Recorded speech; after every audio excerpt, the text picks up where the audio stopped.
Thanks for watching Outdoors Delmarva. I'm Captain Willie Dykes. We'll be checking in with my partner Andrew Tawes in just a few minutes.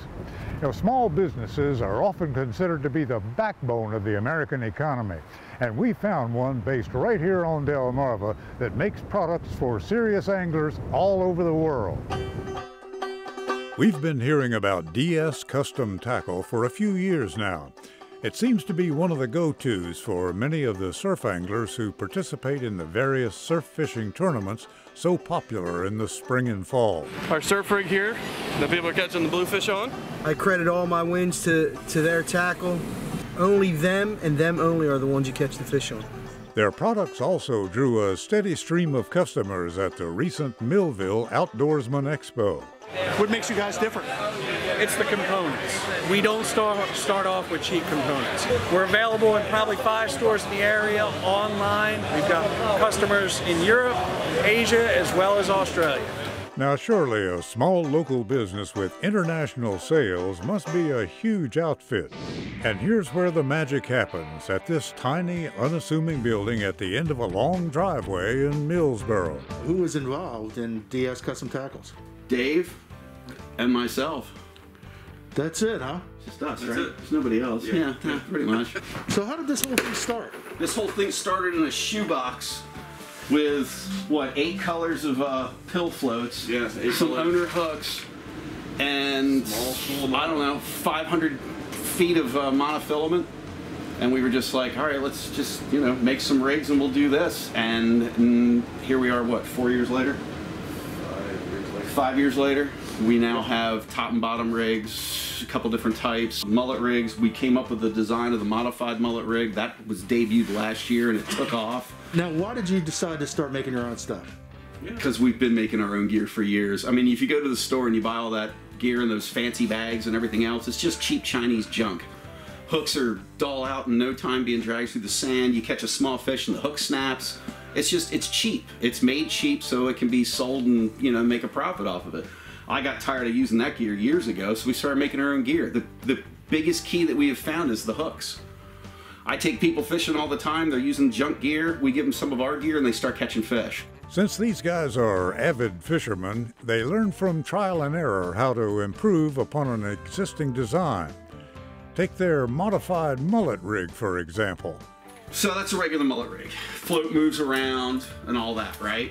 You got a mullet on there with this hook on the back end of it, okay? Put the hook on the little loop. You gotta imagine there's a mullet right here, okay? Right? You throw this thing out there. This gets in the current. You know what happens? This thing hammers into that mullet with the current, pushes it down. Now this hook is embedded behind the mullet's head, and the rest of the fish is sticking out here, and the whole rig's up here. Well, bluefish comes up behind and eats that mullet all the way up to the back of the head, because that's as far up as they eat, because they don't eat fish heads, and he misses the hook every time. So I got tired of that. So I took the stinger hook, wrapped it around in front of this float and tied it off and put the mullet on, and right then I realized that mullet's not gonna move. So I threw it out there, the mullet didn't move, I caught 4 fish on the same mullet. That's how the modified mullet rig was born. At that point I'm like, how do we put a hook here? One of the things that we noticed after we did that is this. This float doesn't move. That was a part of the intention with the hook, to keep the mullet from sliding off the shaft too, but the float can't hammer it off the shaft. But you hear that? That happens underwater too. Fish like noise, it attracts. While they may source out some of the hardware, everything is assembled and shipped right here in Delaware. We hire people to tie now. We've got school teachers that supplement their income. We have Native Americans. We have veterans with PTSD. They make X amount of gear with what we send them with. They bring it back, pick up more, and they get paid. You can make anywhere from $9 to $18 an hour tying tackle for us. You have a lot of stock now, just due to, you know, world circumstances. Yeah. And, you know, on any given year, we run out of gear like everybody else. This is a lifesaver.